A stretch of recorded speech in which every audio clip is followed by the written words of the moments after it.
Minggu kemarin materi tentang apa? Jepang. Ya. Sampai sini Jepang. Oke, mengilasnya. Ini Bapak akan bahas tentang pendudukan Jepang di Indonesia, apa yang menjadi positif dan negatifnya, pengaruhnya bagi Indonesia atau bagi kita. Ya. Sedikit mungkin mengantar nanti poin-poinnya, ya. Masih dalam 5. Oke, ini udah doa belum? Silakan doa dulu. Ingin. Silent please. Yes. Before studying, let's pray together. Begin.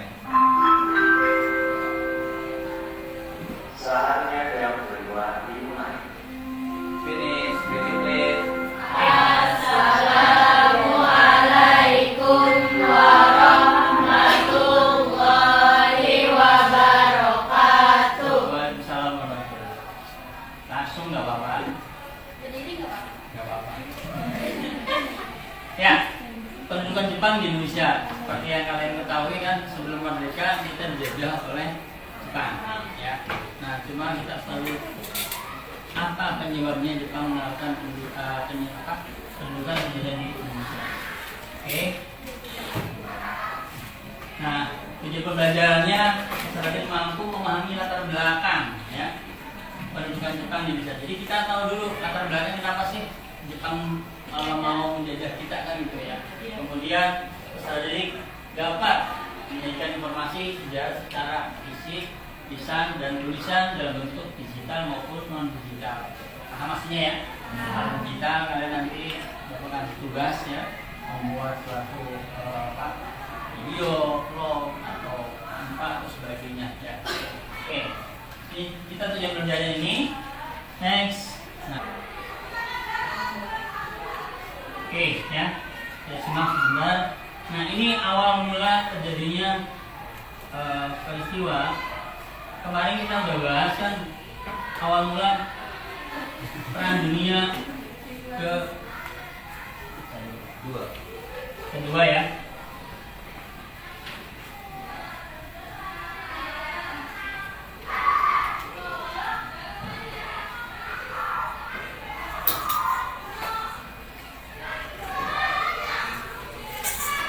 Jadi perang dunia kedua kan di Eropa dan di Asia. Nah, di Asia itu dimulai Jepang menyerang Pearl Harbor. Ini kilasan sedikit peristiwa ya, yang terjadi di Asia Timur, Jepang.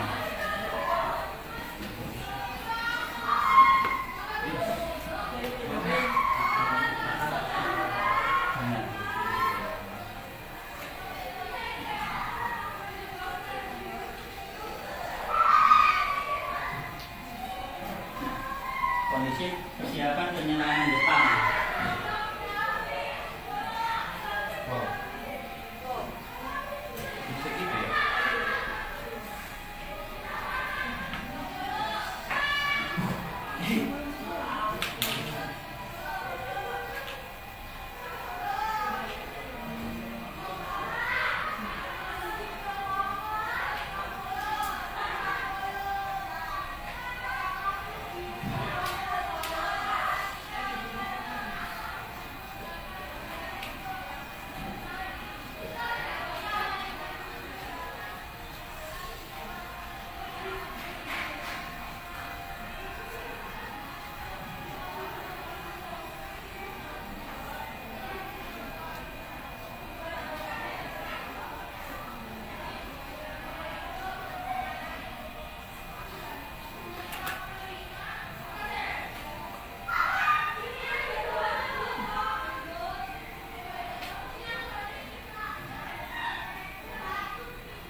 Ini pangkalan militer Amerika di Hawaii, Pearl Harbor.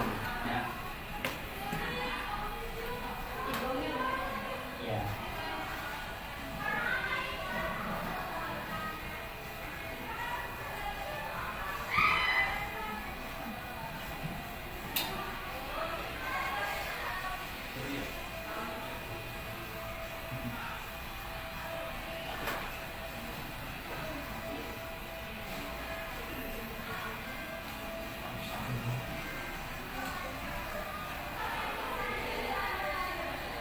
Nah, mereka tidak menyangka ya pagi-pagi. Banyak banget ya Pak.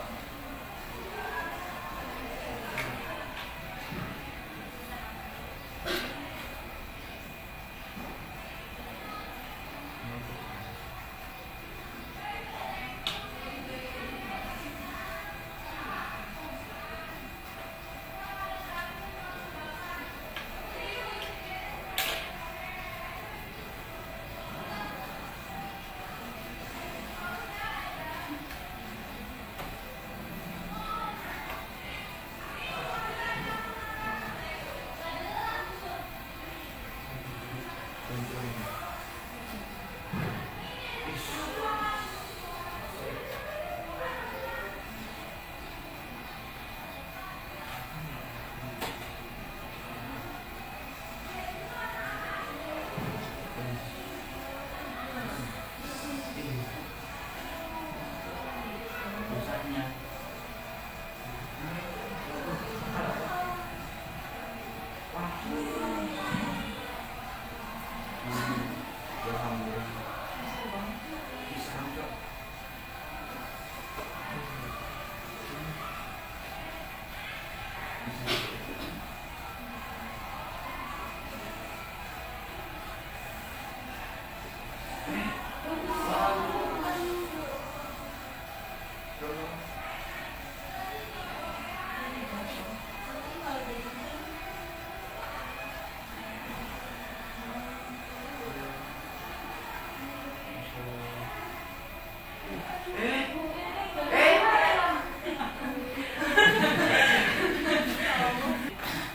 Flashback belakang terjadi awal mula peristiwa Perang Dunia Kedua.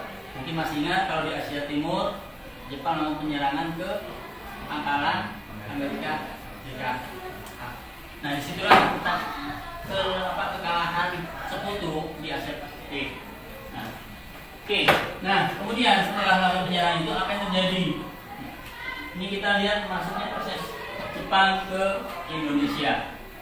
Jadi setelah hancur sekutunya kalah, ya, mulai Jepang menyebarkan kuasanya dari sini beberapa daerah wilayah yang dikuasai oleh sekutu dan teman Indonesia. Ya, jadi masuk ke beberapa wilayah kekuasaannya. Negara kecil, ya, Jepang bisa menguasai semuanya. Mungkin ingat waktu Perang Dunia ke-1 Jepang sekutu dengan apa? Negara apa? Masih ingat? Cina. Ayo. Spanyol. Jerman. Terus Yugoslavia kan itu ya. Fasis ya, berada fasis. Nah, pada Perang Dunia pertama mengalami kekalahan. Nah, kemudian pada tahap pembalasan, revenge ya. Kalau Perang Dunia itu kan kita pada revenge ya. Balas dendam. Jadi makanya di Asia kita melakukan penyerangan ke pangkalan militer Amerika. Tapi gambarannya itu awal mula terjadinya Perang Dunia Kedua dan mulainya Jepang meluaskan kekuasaannya ke Indonesia. Jadi bukan Indonesia aja. Jepang menguasai daerah-daerah yang dikuasai oleh pihak sekutu. Malaysia, nah, kemudian Malaysia ya. Filipina, kemudian daerah Thailand dan sebagainya itu. Oke. Next, ya, itu ya. Nah ini pendaratan Jepang di Indonesia dimulai dari tanggal 11 Januari 1942, ya, Tarakan, Kalimantan Timur.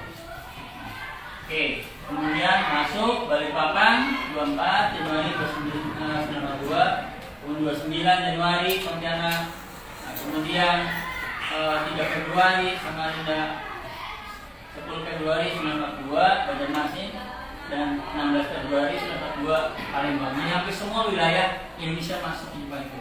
Setelah sekutu menyatakan kalah. Ya. Di kita ada negara apa saat Jepang masuk?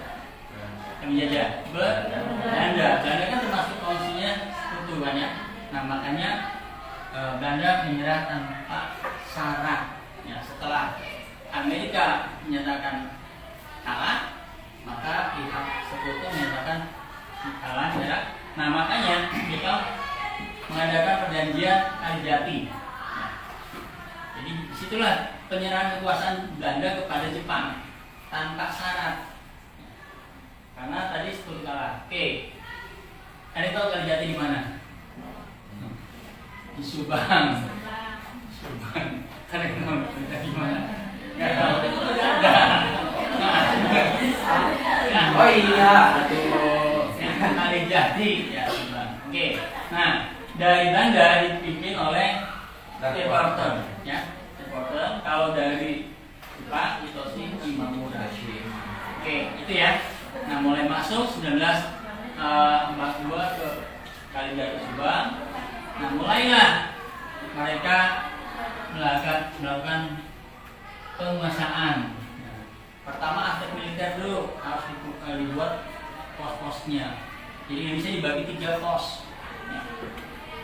Wilayah 1 Indonesia Ibu, wilayah 2 Ibu, wilayah 3 Kaigo. Ini yang biasanya nonton drama Jepang tahu nih ya mungkin Indonesia Ibu. Nah, apa artinya tuh? Indonesia Ibu? Barangkali tahu kan? Oke, Jepubun dan Kaigo. Nah, Indonesia Ibu terdiri dari apa aja? Jawa, Madura, dan Batak. Ya. Nah, itu wilayahnya. Jadi kalau Jepang menguasai itu langsung dibagi beberapa pos ya kekuasaan. Oke, pusatnya di Batavia. Batavia tahu? Jakarta. Apa? Ya, Jakarta. Oke. Kemudian dipimpin oleh Hitoshi Imamura. Ya, tadi yang melakukan ini ya, perjanjian. Kemudian wilayah Sumatera ada di Bukit Tinggi. Oh, Bukit Tinggi daerah mana? Sumatera. Sumatera Barat, daerah Padang. Nanggawa Padang ya. Oke. Dipimpin oleh Jenderal Tanabe. Kemudian wilayah 3 Sulawesi, Kalimantan, Maluku, Nusa Tenggara dan Irian. Nah, Irian Jaya, Papua. Oh. Dulu sebelum namanya Papua itu adalah Irian Jaya. Ya, itu. Oke, pusatnya di Makassar, Sulawesi ya. Nah, kemudian dipimpin oleh Laksamana Maeda. Nah, ini Laksamana Maeda, kamu pernah nanti pada saat historis proklamasi dia berperan. Ya. Pernah lihat kan? Ya, bikin di rumahnya. Oke, sampai sini ya. Next. Nah, pada saat masuk, ya, Nippon, Jepang. Jepang itu mengaku saudara, ya, saudara tuanya Indonesia mengakunya, karena sama-sama dari Asia. Dan Indonesia sudah lama dijajah oleh bahasa Eropa, kemudian datang Jepang merasa ini saudara saya, kan gitu. Dan Jepang mengaku bahwa saya adalah saudara tuanya, sehingga masyarakat menerima awalnya. Wah, ternyata ini kan gitu. Oke, nah dia mengembangkan program 3A, ya, Cahaya Asia, Perundingan Asia, dan Pemimpin Asia. Itu yang galakannya, ya. Sehingga masyarakat kan menerima awalnya, ya, Nippon, ya, Nippon ya.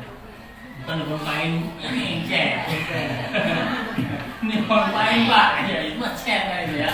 Oke, itu ya. Jadi Cahaya Asia, Perlindungan Asia, Pemimpin Asia.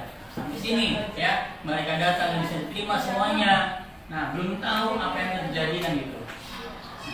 Berjalan waktu, maka inilah terjadinya. Beberapa peristiwa setelah Jepang masuk, kan Jepang itu kan sedang perang dengan sekutu. Apa yang dibutuhkan dalam perang? Pasukan. Terus apa? Ya, senjata, akomodasi dan sebagainya kan itu. Nah, itu dari mana? Ya dari daerah-daerah Jakarta, termasuk Indonesia. Itu, ya. Oke. Jadi akhirnya apa yang terjadi? Ya, disitulah ada positif dan negatifnya. Ya. Ada yang berdampak negatif dan ada yang berdampak positif. Jepang datang cerita tuh. Ya, Pak, yang positif apa aja? Yang negatif apa aja? Nah, mari kita diskusikan bareng-bareng. Ya, nanti kalian bapak udah ngasih buku ya, berpegangan, terus boleh buka HP untuk searching sebagainya, ya.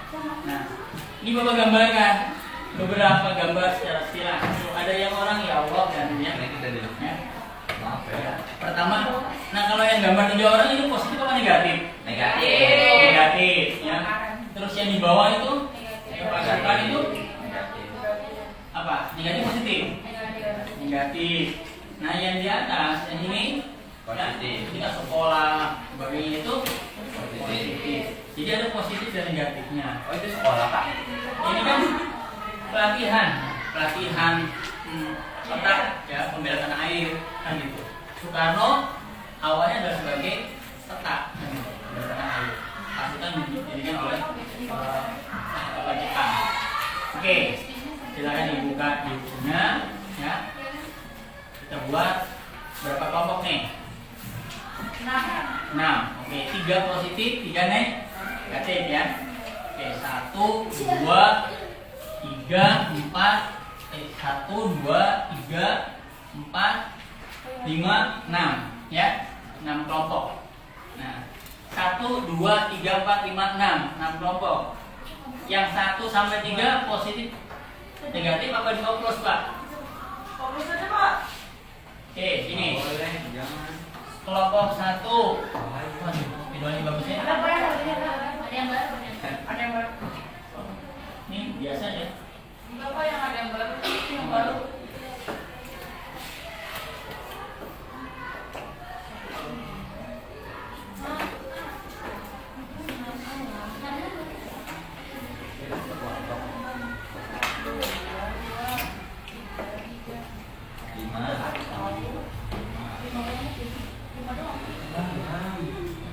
Oke, ini yang kita bahas tentang positif ya. Positif, yang dampak negatif, dampak positif, dampak negatif, dampak positif, dampak negatif. Jadi ya, Kita positif ya. dibuat ini aja acak berapa ya? 1, 2, 3, 4, 5, 6. Ya, satu kelompok bisa 4 orang, 5 orang. Yang satu mana dulu? Ini. Satu mana? Ujung. Ya, ini 2 kan ya? Ini 3. Ini sini aja nih ya. 1, 2, 3, 4, 5, 6. Iya. Gimana nih? Apa sih anggotanya? Nah, tadi Bapak ngasih gambaran sedikit tentang peristiwa mulai Jepang masuk, kemudian membagi beberapa wilayah kekuasaannya, kemudian berefek pada dengan program kerjanya ya. Nah, akhirnya menimbulkan dampak positif dan negatif. Silakan kalian buat apa dampak positifnya dan negatifnya. Nanti kita lanjut presentasi. Berapa Pak? Di bukunya bab berapa? Coba. Bab 3, bab 3. Oke, silakan. Ya, kasih waktu untuk diskusi dan gambar.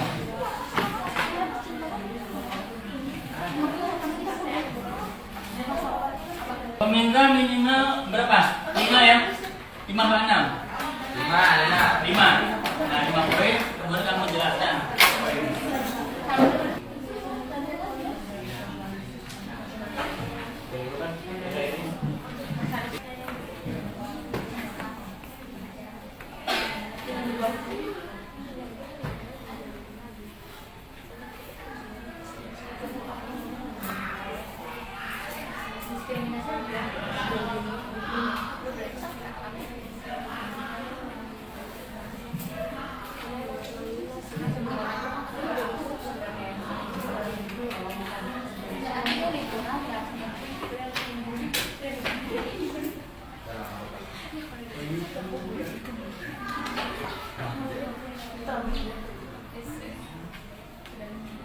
Ada udah? Sudah? Oke. Yang lain sudah?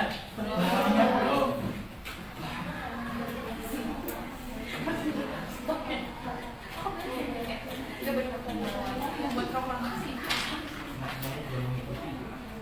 Ya, sudah ya? Oke. Silakan kalau berapa yang sudah? 3. Silakan yang lain selesaikan. Kita menyimak laporan dari kelompok 3. Siapa yang mau maju? Berdua. ini lagi. Sandung lagi. Tolong yang ini nyimak ya. Kelompok 3 positifnya ya. Oke. Nama positifnya apa? Assalamualaikum warahmatullahi wabarakatuh. Waalaikumsalam warahmatullahi wabarakatuh. Di sini kita ingin mengasih tahu dampak positif penjajahan Jepang di Indonesia. Yang pertama ada mendorong penggunaan bahasa Indonesia sebagai bahasa pengantar dan melarang penggunaan bahasa Belanda. Dijelasin lagi. Gimana maksudnya? Jadi ketika Jepang itu melakukan penjajahan di Indonesia, awalnya kan orang Indonesia ini pakai bahasa Belanda. Sekarang kita pakai bahasa kita sendiri yaitu bahasa Indonesia. Tapi semenjak adanya perjanjian penjajahan dari Belanda ke Jepang, Indonesia itu diperbolehkan menggunakan bahasa Indonesia, bahkan sampai menerbitkan buku, belajar di sekolah itu pakai bahasa Indonesia. Dan adanya pelarangan penggunaan bahasa Belanda. Jadi ini merupakan dampak yang bagus dan positif ke Indonesia karena jadi kita lebih mengenal bahasa kita sendiri. Nanti bisa munculnya jiwa nasionalisme, tahu bahasa kita tuh apa sebenarnya. Dampak dari penjajahan sebelumnya kan kita nggak tahu nih sebenarnya kita tuh bahasa nasionalnya apa sih, bahasa yang emang umumnya harus digunakan sama orang Indonesia tuh apa sih. Nah sejak ada penjajahan dari Jepang, orang Indonesia jadi tahu, diajarin juga ejaan lama, bahasa Indonesia, huruf alfabet itu diajarin. Jauh berbeda ketika penjajahan di masanya Belanda. Yang kedua, ada bekerja sama dengan para tokoh nasionalis dengan membentuk gerakan 3A. Tujuan gerakan ini adalah menarik simpati rakyat Indonesia agar bersedia membantu perjuangan Jepang dalam perang melawan Sekutu. Nah, ketika Jepang melawan penjajahan Indonesia, awalnya itu sebenarnya Jepang ingin menarik simpati, mencari dukungan untuk Jepang melawan Sekutu. Sebenarnya mungkin terdengarnya seperti dampak negatif karena terdengar seperti pemaksaan. Wah, mereka datang ke Indonesia cuma karena ada bukunya doang nih, nggak ada dampak bagus-bagusnya. Ada. Ketika Jepang melakukan penjajahan Indonesia dan membuat gerakan 3A, mereka juga membantu Indonesia dalam segi ekonomi, segi sosial. Mereka juga nggak luput nih turun tangan, ngasih makanan, pergerakan nasional, pembangunan juga dibantuin. Tapi di balik semua itu Jepang juga memiliki maksud lain, yaitu mencari dukungan dan simpati. Ketika Jepang melakukan bantuan tersebut, maka orang Indonesia pada zaman itu langsung berpikir, wah orang Jepang ini baik, mereka ini sama kayak kita, sama-sama dari Asia dan pasti kita juga senasib sepaham. Tapi pada akhirnya Jepang juga tetap melakukan penjajahan dan memberikan kebijakan-kebijakan yang membuat rakyat Indonesia Anda sengsara.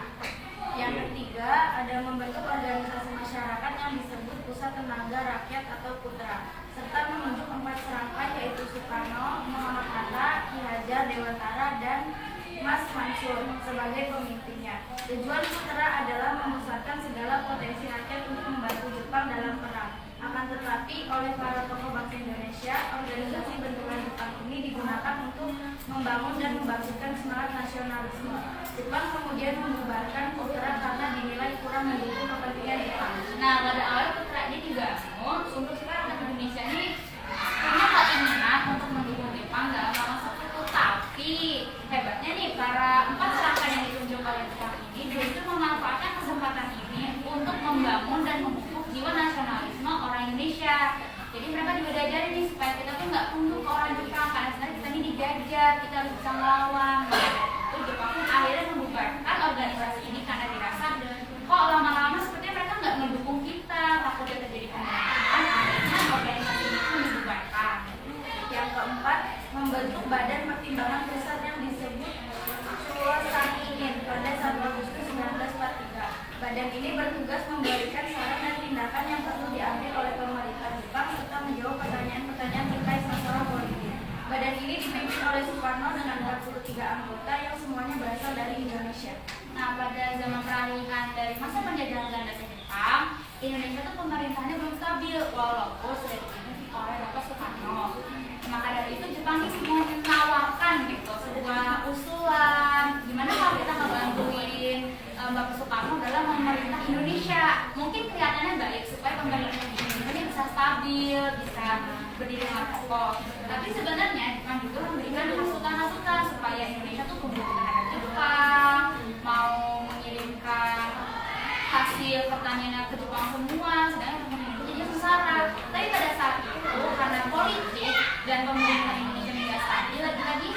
akhirnya Bapak Soekarno pun ikut untuk nih dan ikut mendengarkan usulan-usulan dari para koloni.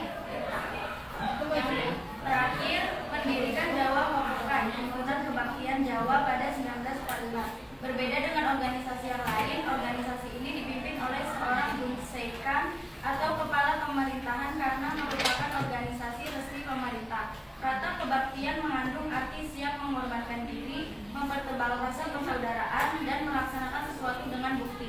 Jawa Hopokai mengalami nasib serupa dengan organisasi yang terdahulu, tidak mendapat sambutan yang diinginkan terutama di luar Jawa.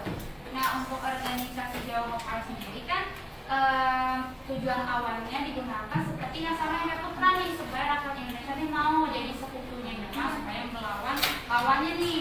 Tapi pada akhirnya lagi-lagi orang Indonesia ini punya jiwa nasionalisme, dipukul kalau misalnya kita nih masih di bawah penjajahan Jepang. Walaupun diajarkan seperti mengorbankan diri, mempertebal rasa persaudaraan, melaksanakan sesuatu dengan bukti, ini bertujuan untuk keuntungannya Jepang, bukan untuk keuntungan Indonesia. Tapi dari itu Indonesia mengambil nih ilmu-ilmunya, oh caranya seperti ini, oh begini memiliki jiwa nasionalis, oh seperti ini kalau kita sebagai seorang rakyat di suatu negara yang mengorbankan diri kita untuk kebaikan negara. Akhirnya organisasi ini pun dibubarkan oleh Jepang karena sama seperti Putra yang kurang mendukung kepentingan dari. Oke, ya, terima kasih. Kita berikan tepuk tangan. Silakan diurus. Sekian presentasi kami. Mohon maaf. Wassalamualaikum warahmatullahi wabarakatuh. Tadi positifnya, sekarang negatif. Barangkali kelompok tetap yang negatif kemungkinan mau. Ayo, silakan.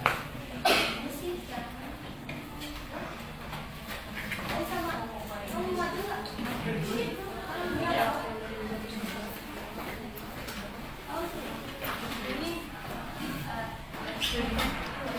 Assalamualaikum warahmatullahi wabarakatuh. Waalaikumsalam warahmatullahi wabarakatuh. Kami dari kelompok 6 akan menyebutkan hal negatif yang terjadi saat Jepang menjajah di Indonesia. Yang pertama, penyitaan ekonomi yang penting. Jepang menyita seluruh hasil perkebunan, contohnya kebun teh, kopi, karet, dan tebu, pabrik, bank, dan perusahaan-perusahaan penting. Hal itu menjadi penyebab terjadinya krisis pangan, kemiskinan, serta kelaparan di kalangan rakyat. Yang kedua ada melakukan pengawasan yang ketat dalam bidang ekonomi.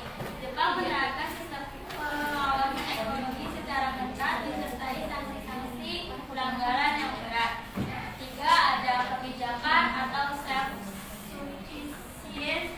Rakyat harus memenuhi sendiri seluruh kebutuhannya, tidak bergantung pada daerah lain atau pemerintah. Salah satu dampak negatif kebijakan ini adalah terputusnya hubungan ekonomi antar daerah.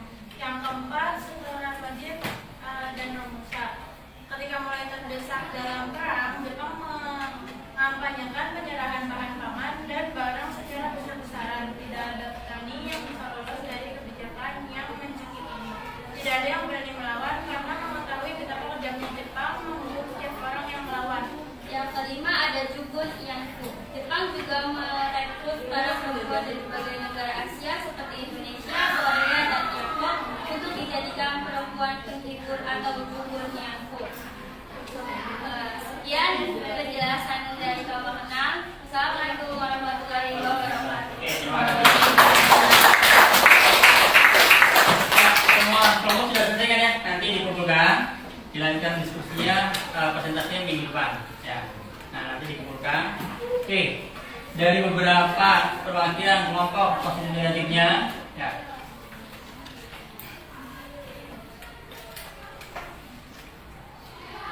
Oke, apa bisa diambil kesimpulan hari ini? Silakan. Kesimpulannya apa? Daripada tadi kita pembahasan tentang pembentukan di Indonesia. Ada yang tahu? Ayo. Kesimpulannya bahwa ya perwakilan dua kelompok sudah menggambarkan kesimpulan kita kan untuk hari ini. Nah, apa coba kesimpulannya? Gimana, siapa yang bisa? Ayo, Iqbal. Apa kesimpulannya? Kesimpulannya jadi kependudukan Jepang di Indonesia itu nggak cuma berdampak negatif, tapi juga ada dampak positif yang bisa membantu Indonesia menjadi yang lebih maju. Lebih maju. Oke, kesimpulannya berdampak negatif dan positif. Ada beberapa sektor yang berdampak negatif, baik ekonomi, ya, sosial, dan sebagainya.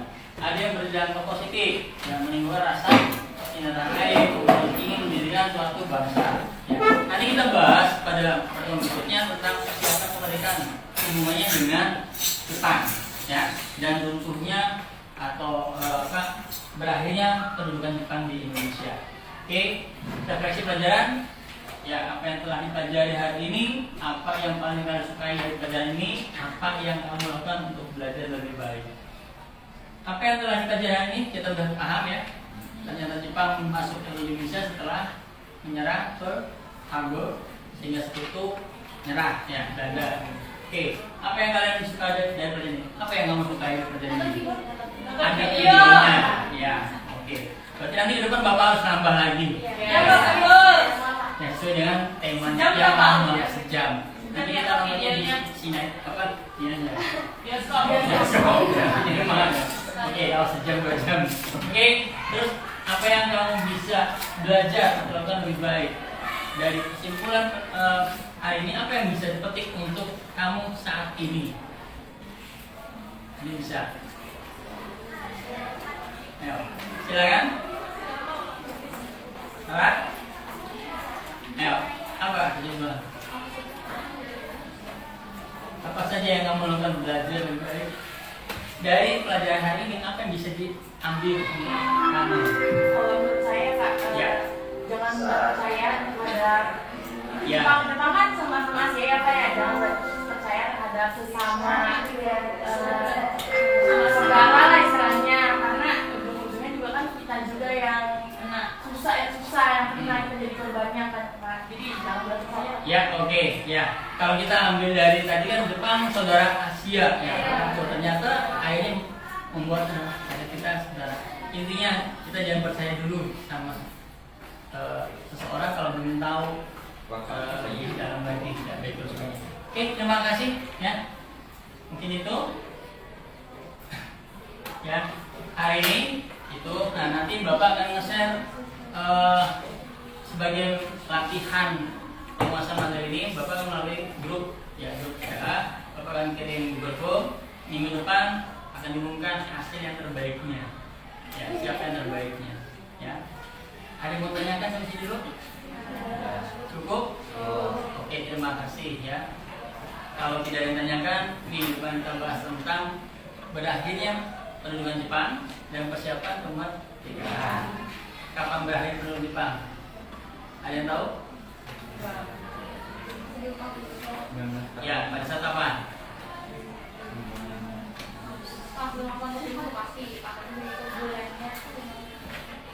Berakhirnya setelah di apa? Di bomnya ya 14. Oke. Ya, nanti kita bahas lebih dalam minggu depan. Sampai sini, Bapak Ibu, wassalamualaikum warahmatullahi wabarakatuh. Waalaikumsalam.